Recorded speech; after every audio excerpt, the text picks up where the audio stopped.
All right, we are tonight we're talking about self-control and um self-control as an exhaustible resource. And I think this is kind of a fun topic to talk about. This is with regards to when we're thinking about creating change and that feeling that trying to change is hard. Um, so one of the reasons why we think that's hard is because change requires some form of self-control.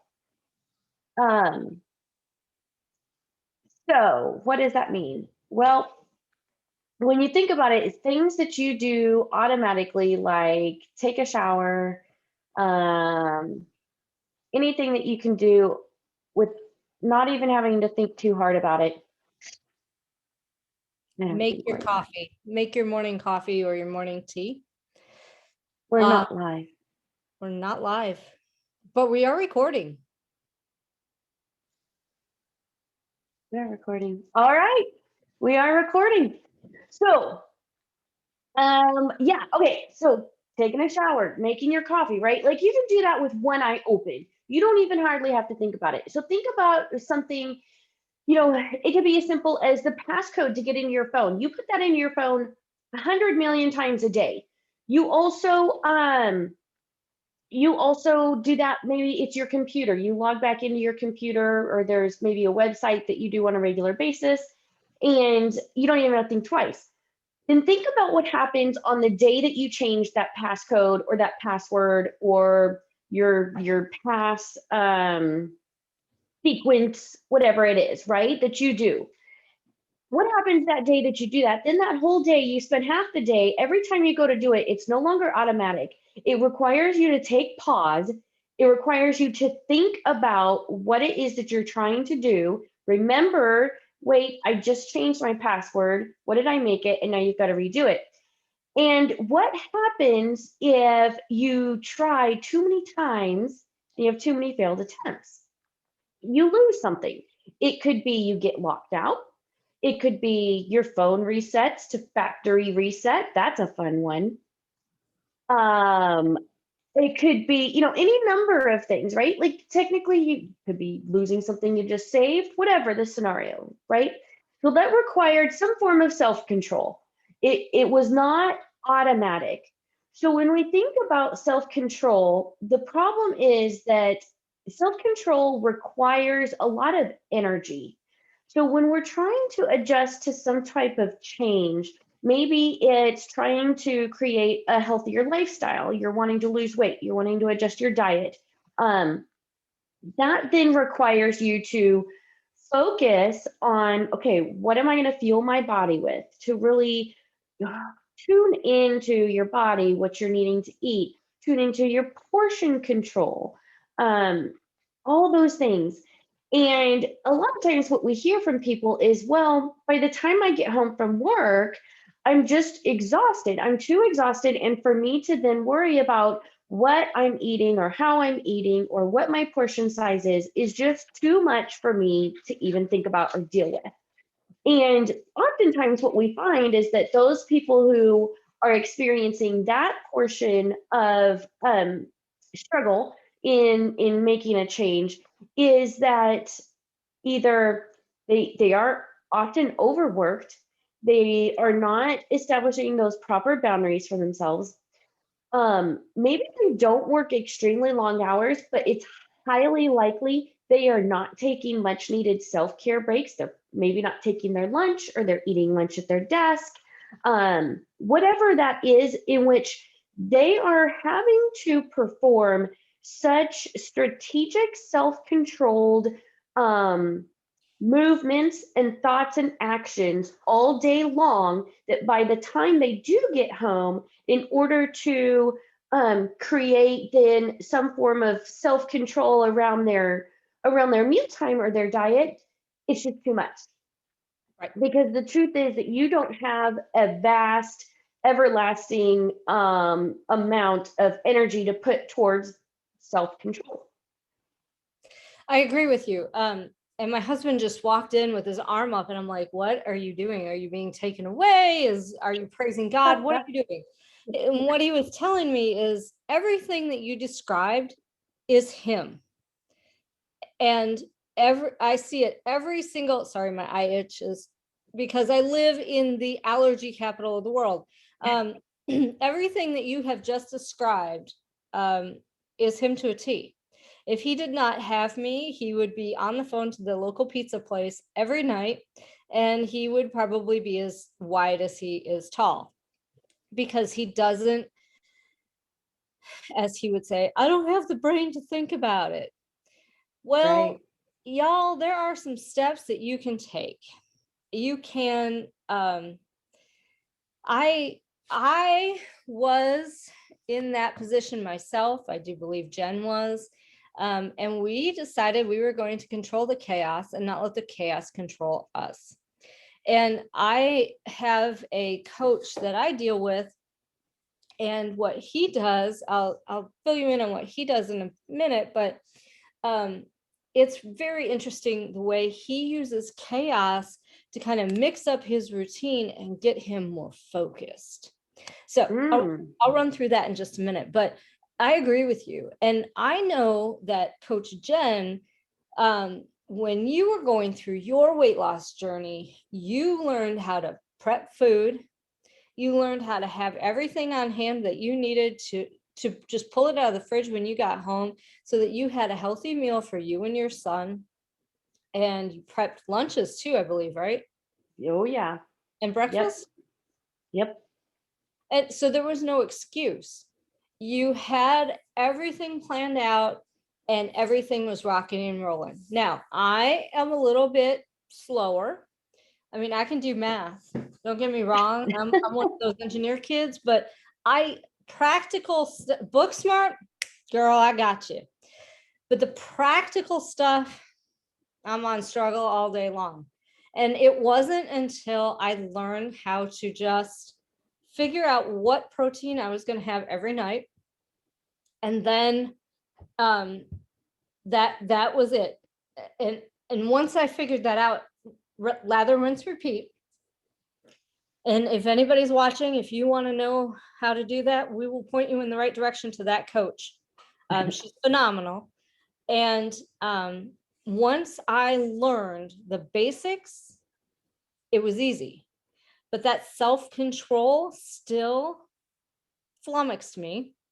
And what I had to do, I had to find, and this is no joke, I have done Weight Watchers, Jenny Craig, I have done keto, South Beach, I have done the starvation diet, I have done, you name the diet, I've probably done it. I think Jen would probably have been down that road as well. And it took me a trainer who gave a damn about me to say, all right, write down your food and just write it down. I want to know everything that you have eaten. And it has been probably over a year that I've been doing that. And just now, over the last 2 months, we've tightened down my diet. And I'm telling you, now I'm starting to see it. This shirt, let me tell you about this shirt. I told you about the shirt. This is what self-control and self-discipline can do, because I have not worn this shirt in at least 5 years. I put it on tonight so we had a busy day. My workout was moved to today from yesterday. I hurt my shoulder, blah, blah, blah, blah, blah. We have a massage therapist. She's not a massage therapist. She works on sports injuries, and I injured my shoulder. So she came and she worked on my shoulder. Nice. I put this shirt on. I just grabbed it out of my drawer, and I'm like, oh, maybe this will fit. And I threw it on. Holy moly, y'all. It fit. It fit. Yay. So yeah, what we're telling you about this, yeah, you have to have some self-discipline, and yeah, you have to have a plan, and yeah, there are tools available, and yes, you need a coach. You need somebody to hold your feet to the fire, because I promise you, I know some great Weight Watchers leaders, but they are nothing like a coach who will be with you on that journey every step of the way, like Jen and I, to help you get over the chaos and get into the simplicity of just using your self-control and being there if you need someone to hold your hand and say, maybe you should grab a cup of tea instead of drinking that or eating that Snickers bar. Because, I love me a Snickers bar, but, I'm loving this having a waste thing even more. So, Yeah. But you know what? I mean, Weight Watchers is even a good example because I can remember those days where I was like, my brain is tired. I don't want to have to figure out how many points I need, how many points is like, even though it was simple, I still, that was like, it was too much. I think the key for me, definitely it became planning. It absolutely became planning. Um, did you ever because feel you're, hungry when you were on Weight Watchers? Like, I would eat a full meal and walk away hungry. oh yeah. Well, and I almost think that the points, it kind of made me, I tend to go the other way, right? Because that I get into that whole diet mentality of like, let's try and do the least amount of points possible, or how many 0 or 1 point things can I find, which is cool. I mean, it did help me learn to get more fruits and vegetables in, but then it does start treading into some dangerous territory, and you go through this punishment, and then you end up binging. Like it's this whole wave of crap. Um, and so even when I started out and I started prepping, I didn't count points. I didn't worry about calories. It started just eating real food, but preparing it, planning exactly what I was going to do, and and where the self-control then really comes in, because this is something else that I used to do. So then sometimes, you know what you've got at home in the fridge if you prepped it, and you're on your way home from work and you're tired and you're like, oh, I don't know if I want to eat what's sitting at home in the fridge. Oh yeah, I've been there. Oh yeah. Right? So then you excuse that. And then what do? You go through a drive-through or whatever the scenario is. You're like, well, I'm tired. Um, And so it continues to take a certain amount of self-control nonetheless. And I think that that's where probably the key, and I'm curious for you to describe about using the chaos, but that's where the key to establishing real boundaries starts to come in, and recognizing that you do need those breaks during the day, because those breaks are what gives you those moments of pause and clarity, um, so that when you do end your day, yes, maybe you did a lot, you worked hard, whatever, but it's you're still walking away with a lot more clarity, because you gave yourself those moments of self-care. Maybe you walked on your break, whatever. And I talk to my clients a lot about that. How are you using your breaks? Freaking use your breaks. Um, so anyway, so I'm kind of curious to hear about controlling the chaos, or how did you say it? What did you say? I already How missed he it. he uses chaos to create clarity. I Okay, need to know this. so all right. So I thought he was insane when he said this, but this is Chris. He's one of those geniuses that you're just like, huh? And then when he explains it to you, you're like, that's freaking brilliant. So he is a group coach, and I'm taking some group coaching, and I'm learning how to build my network, my social media, to build my business. Okay. And what he said, he showed up to one of our networking meetings. Now, this is a guy who's always in a t-shirt. He showed up in a dress shirt. And we're all like, why are you wearing a dress shirt? So in our group coaching call, somebody asked him, why are you wearing a dress shirt? He said, I'm living in chaos this week. So he is a intermittent faster. Tried that too. Didn't work, by the way. For me, didn't work. I was hungry, bitchy, and grouchy. So feed me, Seymour. So he said to mix it up, I'm wearing a dress shirt until I work out, which was like midday. And he said, I'm not doing my intermittent fasting either. I'm eating 3 meals a day. For him, that's huge because he intermittent fasts. He wanted to shake it up. He's left-handed. I am right-handed. So I always wear my Fitbit or my watch on my left hand. He switched it to his opposite hand. Oh And my he's God. Okay. I don't know. right. He said, but the thing that he learns when he does this is that it's weird. It feels weird. It's off-putting. So, he would, since he's the opposite hand, like it just drove him nuts because the watch is on the wrong hand. So it Yeah. makes him very aware. So it creates some new thoughts and some clarity to do that, and to wear a dress shirt, and to eat 3 meals a day instead of doing his intermittent fasting. And he would take his phone, leave it in airplane mode, and put it on the other side of his house because he works from home. I mean, that's where their office is for his company. He would leave it on the other side of his house, and he would just not, I mean, it's just not available to him. Wow. And he said he's done this. One time he grew his hair out. Now he's got one of those, you know, my dad would call it a burr head haircut, one of those like military, there's hair here and the rest of it's all shaved up. And he let it grow one time just to see how long he could grow it, just to, I guess, drive himself insane a little bit to get some clarity with that chaos.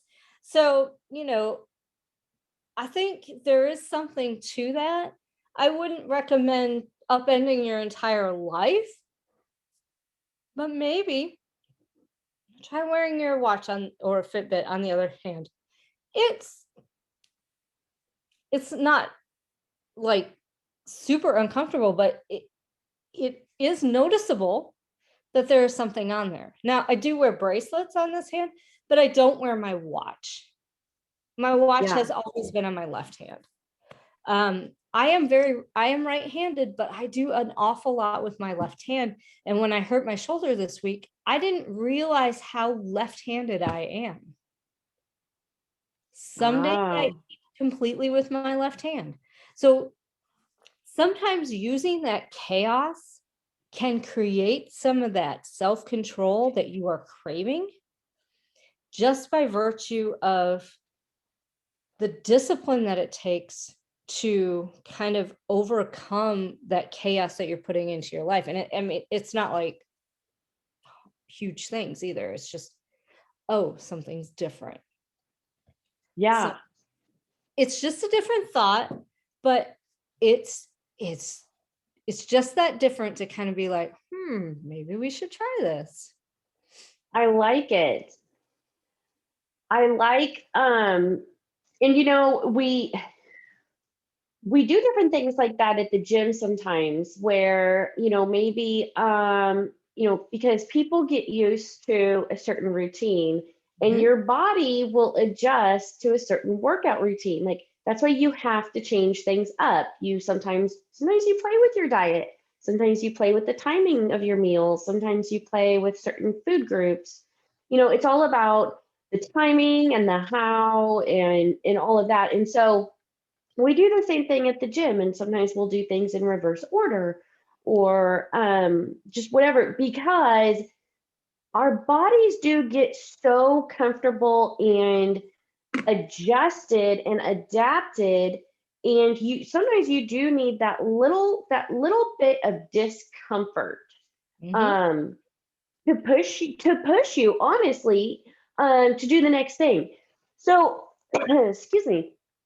I think that's an important point too, is that when you're thinking, hey, I want to go home and I don't want to have to think about what I'm doing, what is that little bit of discomfort that could help you push yourself to do the things that you think you don't have the brain power left to do. Right. Um, Right. And to your point about the gym, these last couple of weeks, for whatever weird reason, my gym time has been, spread. I work out Monday, Wednesday, Saturday. I have been working out. Last week, I worked out Tuesday, Thursday, Sunday. Then I worked out Monday, Wednesday, Sunday. And this week, I'm working out Tuesday afternoon, Wednesday morning, Saturday. So to your point, when I go in and I work out, it's at different times. I'm doing different things. Sometimes I'm hanging like monkey bar style, which is how I screwed up my arm. Or today we decided that I was going to be like Frankenstein's arms and then pulling my laying on the floor and pulling my legs up. I haven't done Frankenstein arms and pulling my legs up. And that's a whole new level of pain in your abs. it is. We tell you. But to your point, it's mixing things up and your body is like, what are you doing? This is Oh, not. what is that? What is that? The dead bug? I think it's also called the dead bug. I think if you look that exercise up, it's something like that. Yeah. All I know is when Jason says Frankenstein arms, I'm like, oh man, I'm gonna be rolling all over the place. And then sometimes like we would switch it up. Like it requires your brain to really concentrate on which arm, which leg, and it wow, yeah. Mm-hmm. Yeah. Yeah. But you know what? There is nothing better than seeing your trainer get super excited when you hit a new milestone. Yes. It's kind of like us when we coach somebody when they hit that milestone and they realize and the lights come on and we're like, yes. Although I don't know about you, I'm not like jumping around and everything, but inside my heart is just smiling and dancing. I'm like, yeah. No, I love it. I freaking love it. Yes. No, that oh shoot, there was something I was going to say and then oh, that's the other piece is that I'll also try and trick myself when I've had a long day and I feel like my brain is too tired to not go to the gym. And that's another thing where one of the ways that or when I figured out that I could go to the gym on my lunch hour, then that became my jam because it got to break up my day, so it split my day in half. And so I got to take that pause in my day and go. And the only thing that I could possibly think about, because I do hit routines, the only thing I could possibly think about for those 30 minutes is I could only think about the one exercise I was doing for 30 seconds to a minute at a time, whatever the interval was I was doing. And every 30 seconds, I had to do a different exercise. So I literally 30 seconds goes so fast and you're really concentrating on the exercise that you're doing and you are kind of mentally thinking what's the next thing I'm going to because the timer's about to go off because it goes really fast. Mhm. Well, it goes really fast until you're doing an exercise that's tough and then all of a Yes. sudden it's the longest 30 seconds of your freaking life. Yes. But Another um, conversation we will have at another time. 30 seconds of a lifetime. But what I loved about it was that in that time, like I didn't have time to be worrying about an email I wasn't answering or phone calls I needed to get back to or what kind of problem I was going to need to solve. The only problem I could solve in that 30 seconds is finishing that dang exercise. Um, and so just splitting out my day to split out that routine and give my brain kind of that break, even though I mean it wasn't. My brain was obviously still active and needing to coordinate movements. But man, talk about a stress relief. Um, I'm and totally. that in my mind, for me, that was a little bit of a release from self-control, because the only thing I could concentrate on was that in that moment, Mhm. as opposed to, and I think it's different from when I used to just go to like the YMCA and just walk on the treadmill or do the elliptical or whatever, because I would do that for an hour, but then my brain would kind of start to go, it would go into stories and it would, yeah. Yeah, I'm totally with you. I feel like I have a better workout um when I have conversation. Mm, If I'm watching TV, especially if it's the news, I turn that baby off. I don't want to read. I want to have someone talking to me. If I listen to music, eh, I have a better workout with conversation because I can dig deeper and I can talk to that person. And especially if I get that person fired up. Not that I would ever do that. But if that person, if I can feed off that person's energy, yeah, yeah, I am told all the time by my trainer, well, you need to feed off that music's energy. And I'm able to tap into that, but it's not the same. So I like having the conversation. I like being in a class environment. I like having that one-on-one conversation with my trainer. Like today, I had a great workout because we were talking, we were exchanging ideas, and that I really value and appreciate. When he doesn't do that and it's just the music cranked, I'm bored. right. So Yeah, self-discipline going out the window. yeah.